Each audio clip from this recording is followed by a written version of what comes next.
Hello, I'm Patty Smith with the Healthy Shelby Community Partnership in Memphis. This is the second part of our three-part webinar on advanced care planning conversations. In this segment, you'll learn how to initiate conversations with your patients and tailor the discussion to the patient's needs.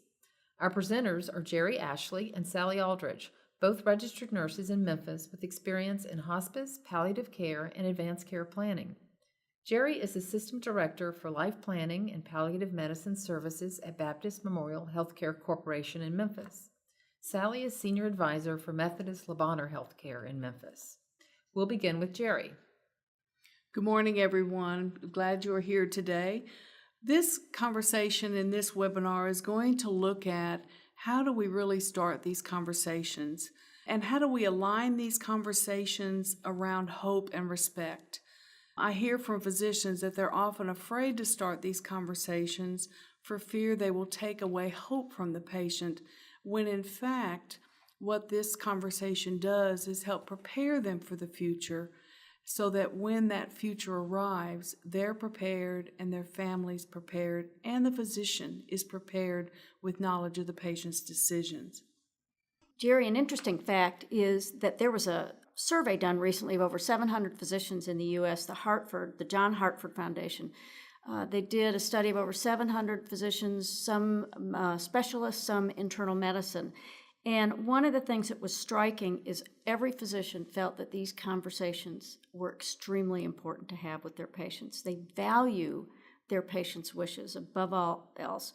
And they feel very responsible to initiate advanced care planning conversations. They know that they need to take the lead on this. One of their greater concerns, though, is that they feel they just don't have training for it. The lack of training was paramount in the research findings. So part of what we want to do today, that Jerry and I are going to be talking about, is really to help physicians and practitioners get started on these very essential conversations. We want to make providers much more comfortable in broaching the subjects, and that's really the main purpose of this session. How do you get started? Yes, and we're going to use 3 different patient scenarios to do that. First will be Linda, who's a very healthy patient coming in for an annual checkup. Secondly, is a patient who has chronic illness or illnesses, but is being well maintained. The third is a patient whose illness is causing more frailty and debility. And so this is where we'll pursue the conversation a little more aggressively than maybe we would in the other 2 cases. And just to sort of talk about that elephant in the room, one of the things Jerry's taught me over the years is this is not the death panel phrase that we've used in the past. This is about how people live. And so we're not talking about to patients about how do you want to die. We're talking about how do you want to live. So it can be a very positive conversation where the physician and the patient together frame up what is most essential to them in their lives. So let's ditch the death panel idea, and this is a life discussion. Yes, that's exactly right. And one of the things I often say is death takes 5 seconds, but life is everything prior to that. And that's what we're planning for and helping patients to plan for. So let's look at Linda.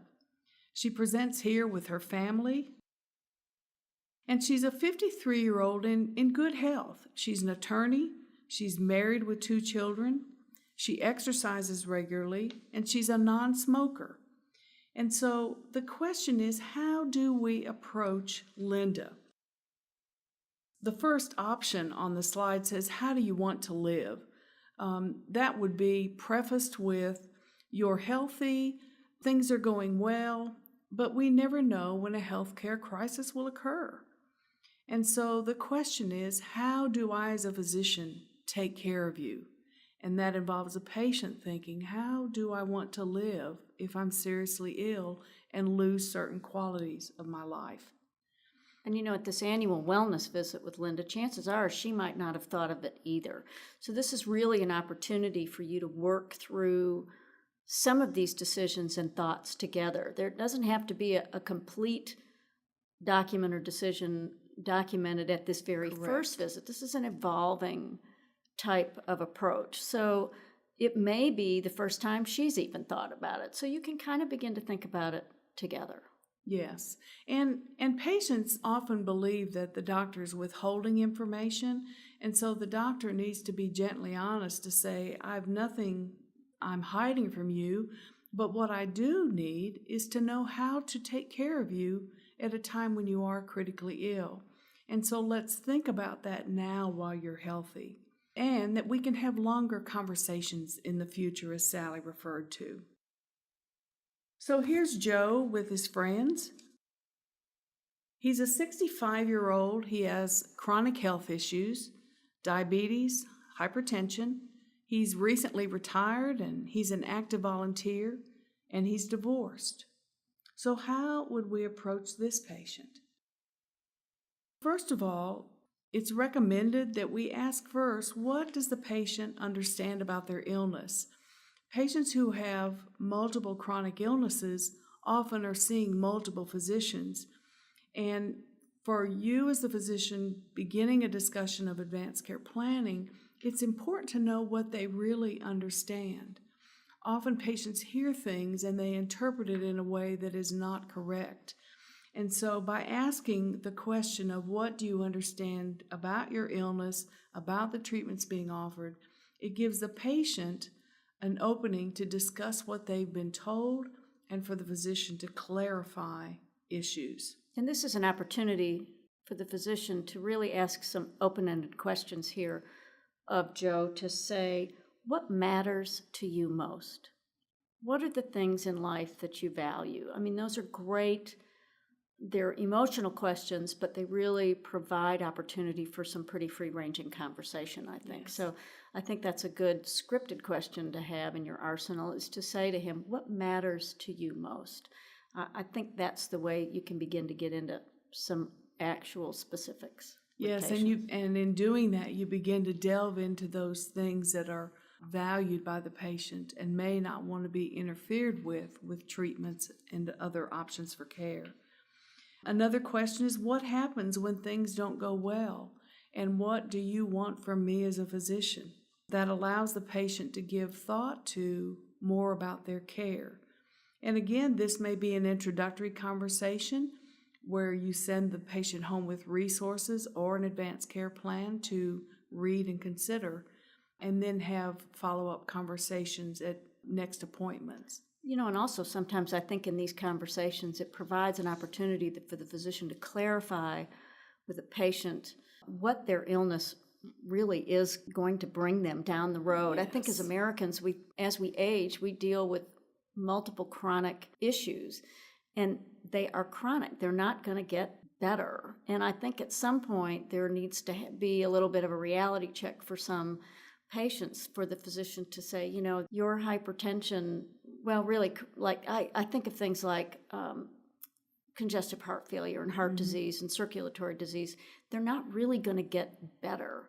So as this continues to progress, and I think this is an opportunity for the physician to reinforce that, we're on kind of a timeline here, and it's not like this is going to go away. I think sometimes patients think it's all going to go away. Yes. And we've got to make sure they understand it won't. Yes, that's exactly right. And we mentioned in Joe's history that he's divorced, and that's a critical life event for him. Also a time to ask the patient about their wishes and their advanced care plan. Let's say they have one completed. There are critical life events that happen to us, birth, death, divorce, others, that is a critical time point to see if what's in their advanced care plan is still valid. I know when I had children, my advanced care plan needs would have changed because I was living for more than just me. Those are important time points, and Sally will list more of those in the third section. So here's Mary. This is a patient now who is frail and or has dementia. Let's look at her history. So Mary's 84 years old. She's been hospitalized 2 times this year. She has congestive heart failure. Her diabetes is not well controlled, multiple specialists, and is married but has adult children in another city. So her primary caregiver, as a point of consideration, is we believe, at least from the scenario, her husband. So what we want to look at here is, again, what does she understand about her illness? You know, what should I as a physician do when you get sicker? How do you want to be cared for? What's an important quality of life to you? How can I help? And also, it may be that Mary needs family present during this conversation. So either calling the husband in from the waiting room or whoever's with her, or doing a conference call with patient and family together so that everybody's on the same page. And some of these conversations at this point, particularly when you get family involved, these are going to be longer conversations, so you've got to plan for that.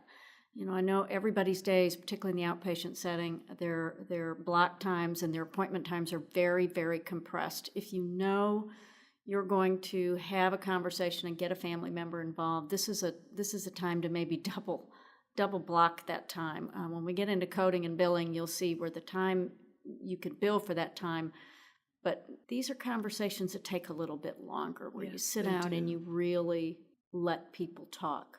So you're going to have to allow for that, I think. Yes.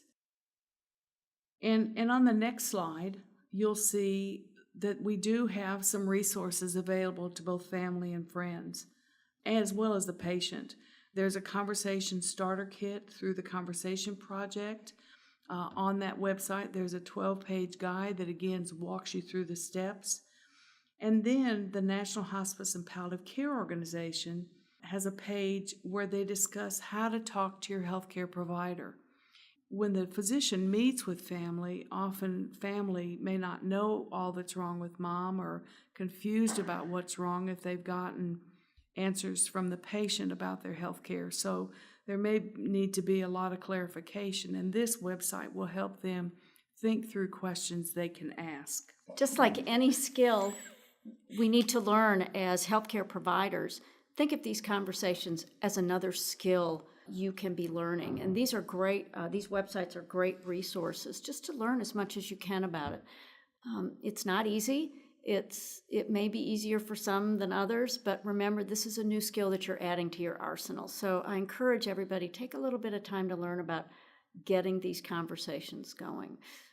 And, you know, patients do like to talk about themselves. We all like to talk about themselves. Sometimes it's just asking the right question to get them started. So take time to learn a little bit about how to approach. Yes.